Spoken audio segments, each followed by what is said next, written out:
오늘 우리에게 주시는 하나님의 말씀은 에스겔 10장 9절에서 22절까지 말씀입니다. 9절. 내가 보니 그룹들 곁에 네 바퀴가 있는데 이 그룹 곁에도 한 바퀴가 있고 저 그룹 곁에도 한 바퀴가 있으며 그 바퀴 모양은 황옥 같으며 그 모양은 넷이 꼭 같은데 마치 바퀴 안에 바퀴가 있는 것 같으며 그룹들이 나아갈 때에는 사방으로 몸을 돌리지 아니하고 나아가되 몸을 돌리지 아니하고 그 머리 향한 곳으로 나아가며 그 온 몸과 등과 손과 날개와 바퀴 곧 내 그룹의 바퀴의 둘레에 다 눈이 가득하더라. 내가 들으니 그 바퀴들을 도는 것이라 부르며 그룹들에게는 각기 네 면이 있는데 첫째 면은 그룹의 얼굴이요 둘째 면은 사람의 얼굴이요 셋째는 사자의 얼굴이요 넷째는 독수리의 얼굴이더라. 그룹들이 올라가니 그들은 내가 그발 강가에서 보던 생물이라.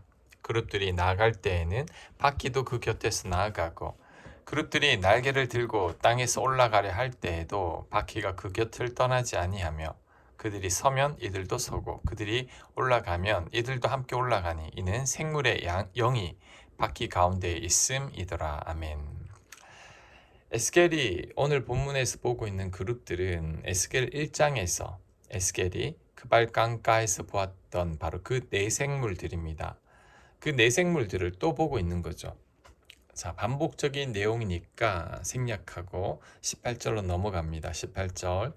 여호와의 영광이 성전 문 지방을 떠나서 그룹들 위에 머무르니 그룹들이 날개를 들고 내 눈 앞에 땅에서 올라가는데 그들이 나갈 때 바퀴도 그 곁에서 함께하더라.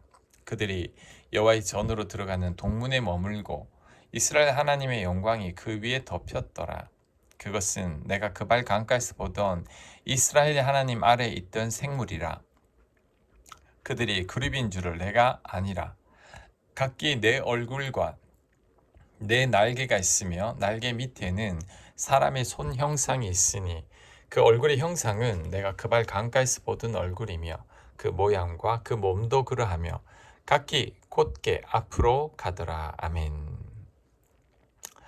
18절에 여호와의 영광이 성전 문지방을 떠나서 그룹들 위에 머무르니라는 말은 성전에 계셨던 하나님께서 성전을 떠나실 채비를 하고 계심을 말해줍니다. 이것은 가장 비극적인 일입니다. 왜냐하면 하나님께서 떠나신다는 것은 이스라엘 백성들에게 베풀어 주시던 모든 은혜를 거두신다는 것을 의미하기 때문입니다. 하나님께서 이스라엘 백성들을 떠나가신다면 그들은 더 이상 보호받을 수 없습니다. 하나님 백성으로서의 정체성도 잃게 됩니다. 그렇게 되면 하나님의 성전도 더 이상 성전이 될 수 없고 단지 일반적인 건물이 될 뿐입니다. 이것 자체가 엄청난 징계이고 심판입니다. 이제 더 이상 이스라엘 백성들은 하나님의 백성이 아니기 때문입니다. 자, 오늘 이 말씀이 주는 몇 가지 교훈을 살펴보고자 합니다. 첫째, 우리 하나님은 결코 죄와 공존하시지 않으십니다. 하나님의 영광이 성전을 떠나신 이유는 이스라엘 백성들의 반복적인 우상 숭배와 불의와 죄 때문입니다. 하나님께서 아무런 이유 없이 그냥 떠나신 게 아니라 이스라엘 백성들의 죄가 하나님을 떠나시게 한 겁니다. 사울 왕도 그랬습니다. 사울이 처음 기름 부음을 받았을 때만 하더라도 지극히 겸손한 사울이었죠. 하지만 시간이 지나자 사울은 하나님 말씀에 불순종하고 하나님보다 백성들을 더 의식하는 삶을 살았습니다. 그로 인해 하나님의 영이 사울을 떠났습니다. 그때부터 사울은 더 망가지기 시작했습니다. 우리도 조심해야 합니다. 거듭된 죄와 불순종이 우리로 하여금 하나님을 느끼지 못하게 합니다. 우리 안에 거하시는 성령님을 전혀 인식도 하지 못하게 합니다. 우리가 하나님을 믿는다고 말은 하지만 그 하나님을 의식하지도 못하고 도움받지도 못합니다. 이런 삶은 하나님을 믿지 않는 삶과 같은 겁니다. 죄를 멀리 해야 하고 죄를 지었을 때에는 철저히 회개하는 삶을 살아야 합니다. 하나님 말씀에 불순종이 아닌 전적으로 순종하는 삶을 살아야 합니다. 입술로만 하나님을 믿는다고 말할 게 아니라 우리의 삶이 하나님을 믿는 자다운 삶이 되어야 합니다. 그럴 때 날마다 하나님을 느끼고 하나님과 동행하며 살게 될 것입니다. 자, 두 번째, 하나님의 떠나심은 심판이 아니라 회복의 시작입니다. 하나님의 떠나심의 목적은 심판이 아니라 회복을 위한 정리와 청소의 과정입니다. 바닥에 카페트를 깔거나 도배를 할 때를 생각하면 됩니다. 집안의 모든 가구와 물건들이 있는 한 제대로 바닥을 깔 수 없고 벽지를 바를 수 없죠. 먼저 모든 가구와 물건들을 밖으로 내거나 옆으로 옮긴 후에 일을 해야 합니다. 마찬가지로 하나님께서 이스라엘을 온전히 회복시키기 위해서는 떠나야 합니다. 하나님의 영광이 떠나서 하나님의 임재를 느끼지 못할 때의 고통을 맛봐야 합니다. 그래야 하나님의 소중함을 알게 되고 다시 하나님을 찾게 됩니다. 결국 이런 과정이 고통스럽겠지만 온전한 회복을 위해서는 어쩔 수 없는 과정입니다. 하나님의 죄로 오염된 우리들의 삶을 하나님은 죄로 오염된 우리들의 삶을 결코 그냥 두지 않으십니다. 거룩하신 하나님은 죄와 더불어 사실 수 없습니다. 그래서 떠나심으로 완전한 회복의 청소를 시작하는 거죠.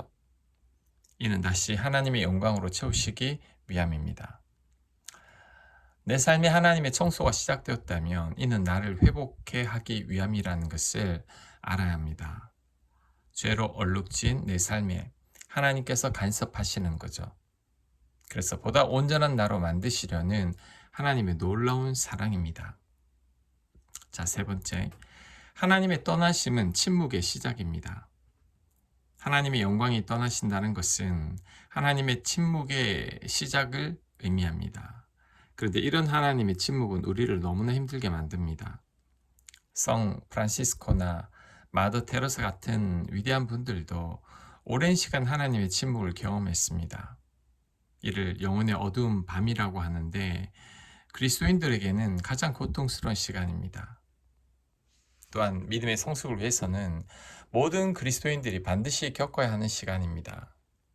그런데 이런 영혼의 어두운 밤은 하나님의 버림이 아니라 정화의 과정이고 연단의 과정이고 우리를 다듬어 가는 과정입니다. 믿음의 사람들은 이런 어두운 밤을 몇 차례 지납니다. 그래서 위대한 믿음의 사람으로 만들어지는 거죠. 모세는 40세에 애굽에서 도망친 후 40년간 하나님의 침묵의 시간을 보냈습니다. 이 기간 동안 모세의 혈기가 꺾이고 자신의 열정도 사라지게 됩니다. 아주 나약한 노인이 되어 버렸지만 하나님은 이때부터 모세를 사용하기 시작했습니다. 우리는 깨달아야 합니다. 하나님께서는 떠나심과 침묵 속에서도 일하신다는 것을. 우리 시각에서는 하나님께서 철저히 버리신 것 같지만 그렇지 않습니다. 하나님은 보이지 않는 손길로 여전히 바삐 움직이십니다. 하지만 우리가 영혼의 어두운 밤을 지날 때에는 그 사실을 받아들이지 못합니다.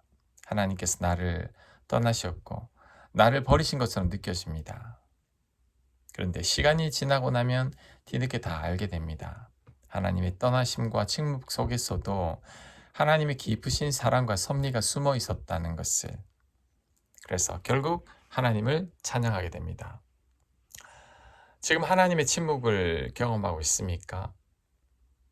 하나님께서 나를 떠나신 것 같습니까? 절대 그렇지 않습니다. 나를 사랑하사 아들을 주신 하나님께서 왜 나를 떠나시고 나를 버리시겠습니까? 그렇게 되면 하나님 손해죠. 하나님은 절대 우리를 떠나지 않으시고 우리에게 침묵하지 않으십니다. 우리가 지금 느끼지 못할 뿐이지 하나님은 여전히 우리 곁에서 조용히 머물고 계십니다. 우리는 그 사실을 잠잠히 믿기만 하면 됩니다. 그럴 때 결국엔 다 깨닫게 됩니다. 그 모든 시간도 하나님의 놀라운 사랑이고 계획이었다는 것을.